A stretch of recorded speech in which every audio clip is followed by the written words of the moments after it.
Willkommen mein Volk. Welcome everyone. The channel, as always, is Esoteric Initiate, and I'm Brad Koo. The reason I'm speaking today is that I've read many books on magic and psi abilities. The majority of those publications offering either scientific testing results or at least unchallenged scientific explanation for the feasibility of magic. And yet, the mainstream treats it as such a nonsense field that they won't even publish or consider papers written and peer-reviewed that support the existence of magic and mental ability. I want to preface this video with an in-depth look at what I mean by magic. If you were hoping I was going to tell you that I have the secret to conjuring up great gold and riches, then I'm afraid you're in for a disappointment. The reality is that magic is identical to any other skill set, and that there is a wide range of natural and practiced ability. I, for example, am terrible at playing guitar. I have thick, stiff fingers, and it makes chord switching nearly impossible. Now I could practice, and slowly I could learn to play better, but there's a built-in cap for how good I can possibly get, irrespective of how much effort I put forth. The analogy can be expanded to use sports as a comparison. I have a proficiency in many sports, but I will never be able to perform on the level of the professionals. And in turn, I know people who would have to practice just to reach my amateur level. Now you have to realize that Magick and Psy have similar structure and limitations to the aforementioned skill sets. Some people are just born more capable than others.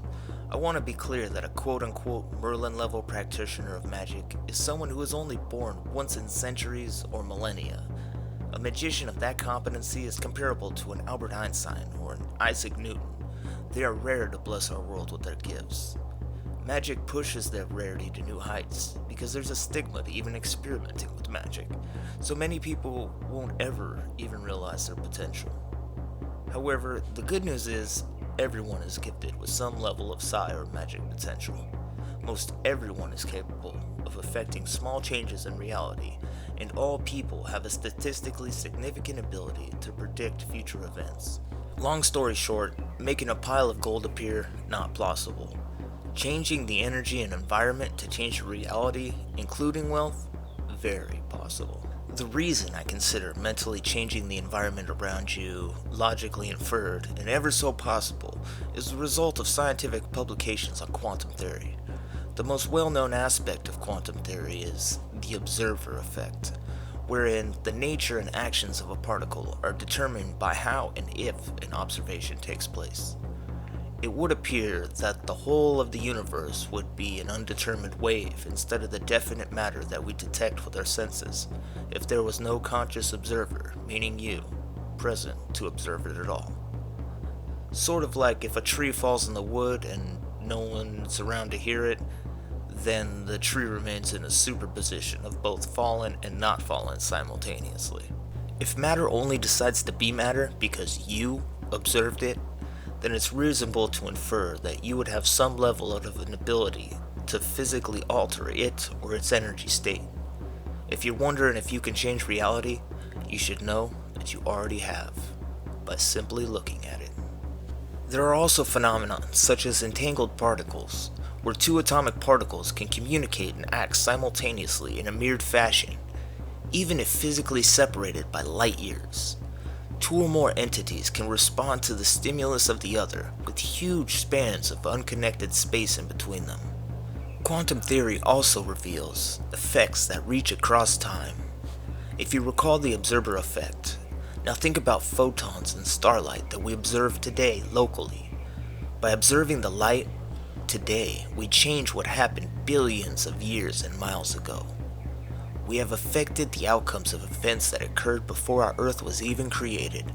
We observe particles interacting in unison with the entirety of space and time in between them. It follows along the Hermetic teachings of Thoth.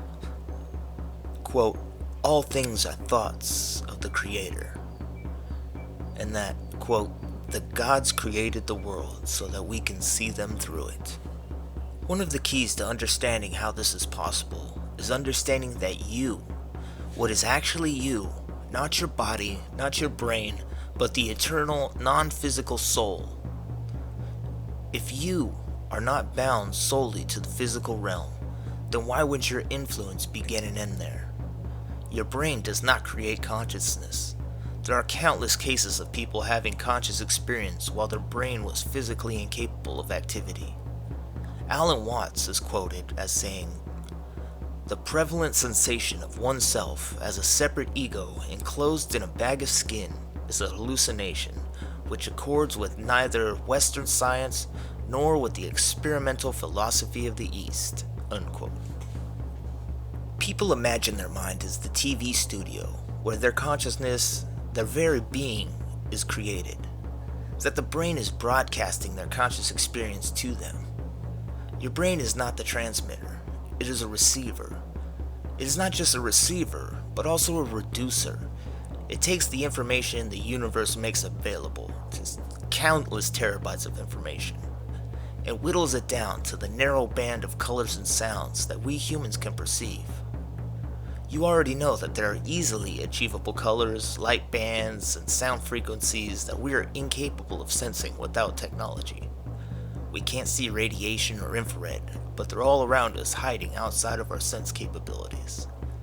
It goes without saying that there's a lot out there that we're not seeing and not looking for because we're oblivious.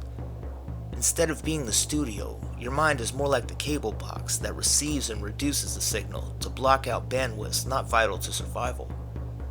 Peering through the veil is like the HBO that didn't come with your mind's cable package. This is why DMT has taken so many people through the same exact experiences. Conceptually, a hallucination that the brain created out of pure imagination would be unique to the person having it. Instead, we have people experiencing the same realms and concepts. It's because DMT isn't creating the experience, it's expanding your sensory bandwidth outside the typical realm to perceive what you normally cannot. Psychedelics seem to be that black cable box you got from your shady friend that deciphers and locks all the channels being pumped in through the line. Imagine your consciousness as a whirlpool in a river of community of consciousness. As a whirlpool, you are technically separate, while also technically part of the greater river. From inside the whirlpool, you can only see its borders, but stepping outside of it, those edges blur and you see that the whirlpool is only part of something much larger. The whirlpool is an extension of the river, and it cannot exist outside of it. Being aware of the connected and intertwined nature of everything gives you a distinct look at how you can manipulate your reality. A simple visualization will allow you to see then how a protective spell or a talisman can ward off and repel negative people and energies, as we are not one, we are the all, and the all is mental. This also brings better understanding of psi abilities. When you realize that we are all part of a grand consciousness, that we are all connected whirlpools, you see why there's an avenue to telepathy and remote viewing. For example, traumatic events can cause such a ripple in our consciousness that scientists have proven the human body somehow knows something negative is about to be experienced and starts a physical response before the event even takes place. The effect caused by the event rippled into the fabric of the past, a reverse butterfly effect. In a connection between psi and magic, researchers have also found that people making psychic predictions in a double-blind study were better able to make correct predictions if the event hadn't happened yet. For example, if I was guessing a card you already drew from a deck, I would be significantly more accurate than statistically accidental, and I would only gain further accuracy if I made the guess prior to the card being drawn. This result demonstrates the power of intention. Intention is the most important aspect of magic.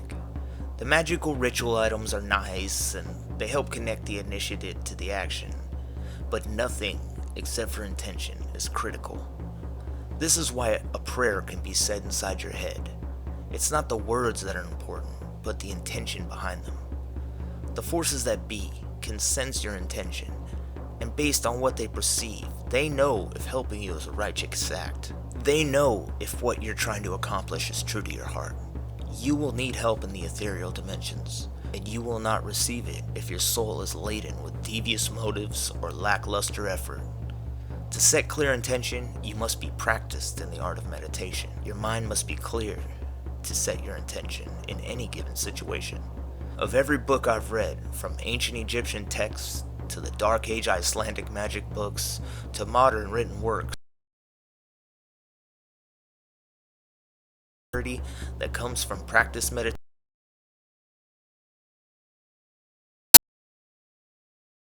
Wired to allow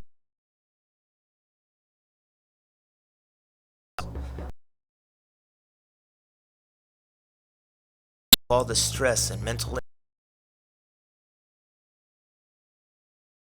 training from your body. This allows you.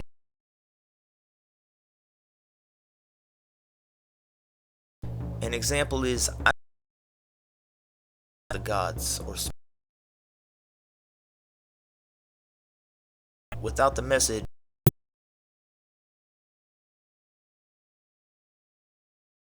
device between Midgard.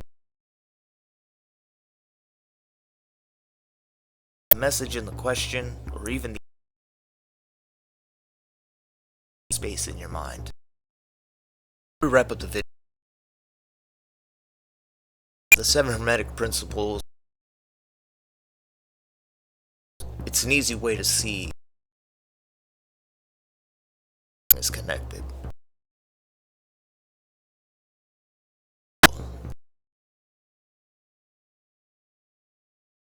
Number 3, all has movement. Number 5, there is a rhythm.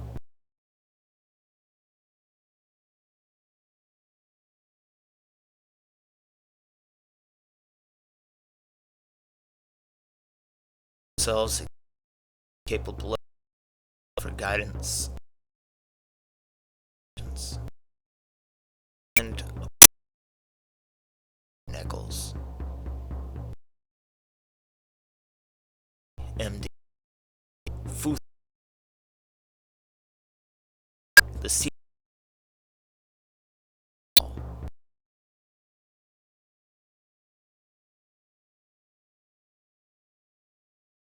and Laszlo, Magick,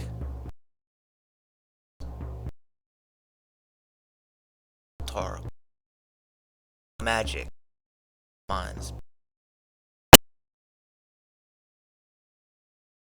experiments. He's up online.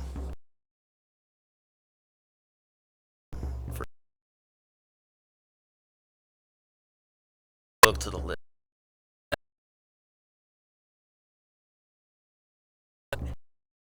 Runes by Diana Paxson. It's a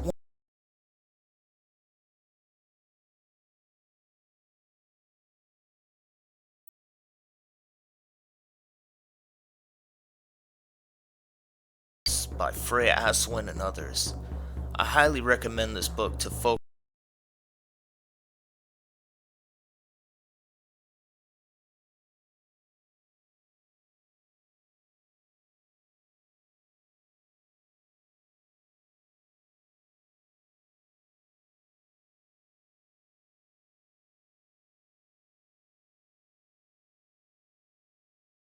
much more powerful than you know. From the gods to the earth to us, from us to the earth to the gods. Thank you.